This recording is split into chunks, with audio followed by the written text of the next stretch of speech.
Praktek mengawinkan paneli karena sudah nanam berapa pohon ya Pak ya di rumah ya?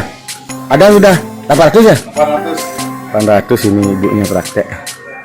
Lagi kita yang ada saat ini dalam satu tandan sekalian kembang 3. Lihat kayak luar biasa. Ketemu lagi di channel YouTube Brinaya Desi.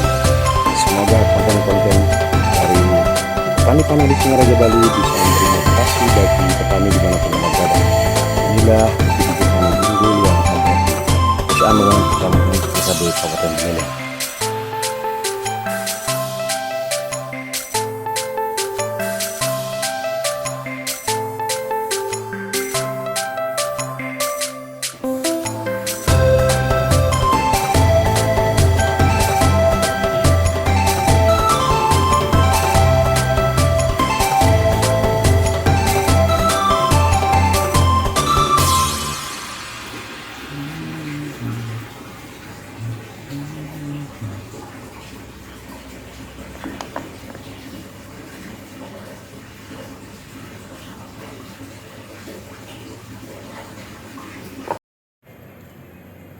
Salam sehat, kaya, luar biasa. Luar biasa.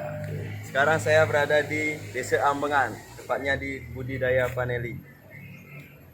Ternyata di samping rumah pun bisa menanam paneli. Perkenalkan, nama saya Gede Bayu Setiawan Dengan saya Iputu Bayu Sandika Dari dari Desa Tiga Wase. Saya terinspirasi dari kegiatannya Pak Wayan menanam paneli di samping rumah. Ternyata selain hasilnya yang bagus. Lahan yang dibutuhkan juga sangat minim, sangat sedikit.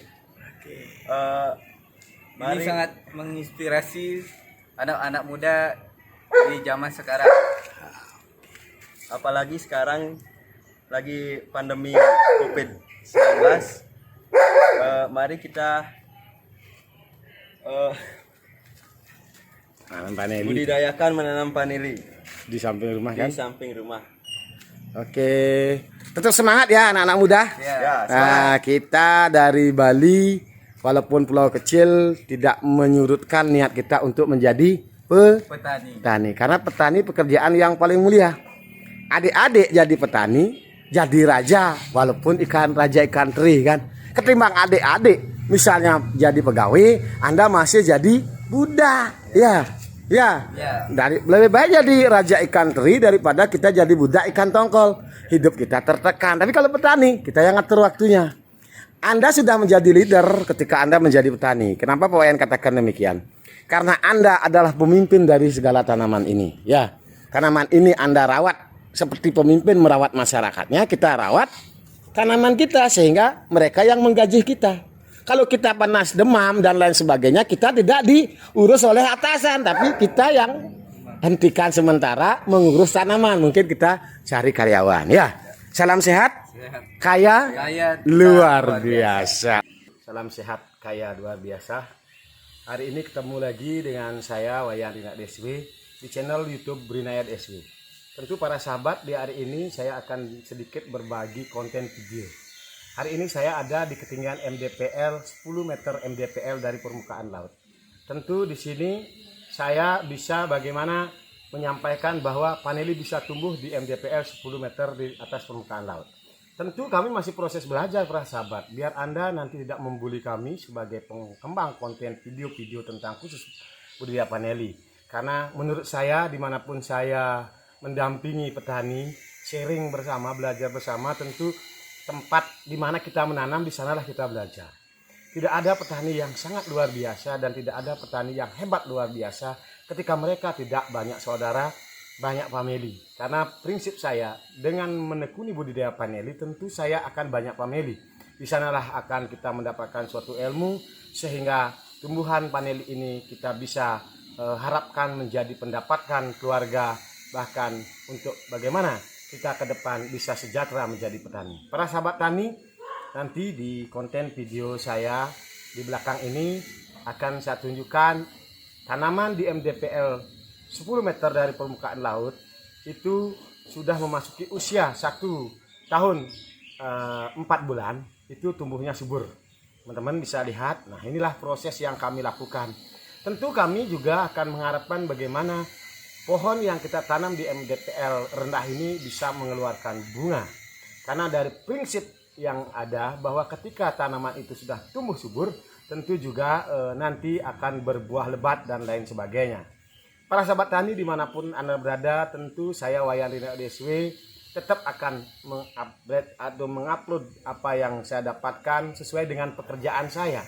Saya tidak menyusun naskah untuk membuat video ini, tentu dengan alat seadanya, dengan kamera HP Vivo yang seadanya saya akan melakukan. Tentu di sini saya mengharapkan banyak teman-teman yang mampu memberi motivasi saya, membimbing saya, memberi kritik dan saran sehingga saya menjadi petani-petani yang bisa berbagi kepada orang lain.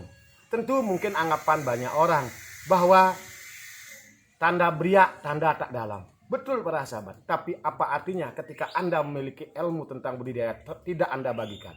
Apakah cukup Anda punya lahan sendiri, Anda bisa memuaskan banyak buyer di luar negeri, khususnya untuk budidaya vanili? Tentu tidak para sahabat.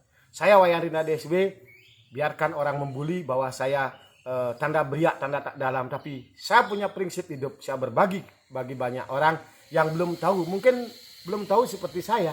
Tentu banyak di belakang saya, tapi kalau lebih pinter dan cerdas tentang budidaya vanili itu tentunya juga sudah sangat luar biasa. Maka daripada itu saya mengharapkan sekali bagi teman-teman yang menjadi praktisi khusus di budidaya vanili, akademisi, dan juga pemerintah tentunya mengharapkan sekali memberi motivasi kepada petani para sahabat.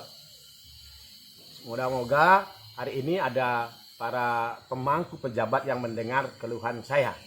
Kenapa demikian? Karena di Indonesia ini tentu kita mulailah bagaimana kita budayakan menjadi petani-petani organik. Saya sendiri Wayan Rina DSW membuat media yang namanya media tanam vanili, yaitu Panca Media. Bahannya dari organik, dari kohe kambing, dari sekam bakar, dan yang lainnya. Tentu ini akan bisa mengembalikan dari unsur hara tanah. Misalnya pH tanah dari misalnya 5 kita bisa tingkatkan menjadi 6. Inilah yang akan bisa kita lakukan sehingga kita bisa bersaing di pasar global nantinya untuk mampu membuat dan memproduksi buah vanili organik tentunya. Karena dunia sudah tahu bahwa kebutuhan vanili sintetis itu sudah mulai berkurang. Karena dari beberapa referensi yang saya dapatkan bahwa ketika orang mengkonsumsi artinya vanila sintetis itu akan bisa menyebabkan kanker. Tentu ini adalah merupakan peluang bagi kita petani untuk bagaimana membuat produk buah vanili yang berkualitas sehingga para konsumen kita itu bisa menikmati buah vanili original, yaitu dari petaninya sendiri. Mungkin cukup begitu renungan saya hari ini, semoga bermanfaat dan menjadi inspirasi banyak orang, baik dari petani, baik dari pemerintah, dan juga para praktisi. Tentu kita sebagai rakyat Indonesia mulai belajar bahwa 3 kita harus fokus. Pertama, geluti sektor pertanian. Yang kedua, jangan lupa kita jaga kesehatan. Yang terakhir, ketiga, kita harus belajar bagaimana menerapkan teknologi. Seperti media sosial, kita ada Facebook, ada YouTube, dan lain sebagainya. Tentu di sini kita harus juga didasari bagaimana kita memiliki public speaking atau komunikasi yang baik para sahabat. Ketika ini juga perlu kita kerjasama bagi para pengusaha yang bergerak membantu kita petani di hilirnya untuk memasarkan produk-produk kita. Ketika ini sudah terjadi kebersamaan, maka negara kita adalah negara superpower, yaitu negara yang terkuat di bidang sandang pangan dan pertanian. Kita malu hidup di negara agraris, tapi masyarakatnya banyak yang menangis. Karena apa? Kita dimanja, semuanya ada. Kita di negara tercinta Indonesia ini bisa tanam apapun dari Sabang sampai Merauke untuk kebutuhan hidup makhluk hidup, terutamanya kita adalah manusia yang paling sempurna. Mungkin cukup begitu dulu. Salam sehat, kaya luar biasa. Rahayu, rahayu, rahayu, sukses.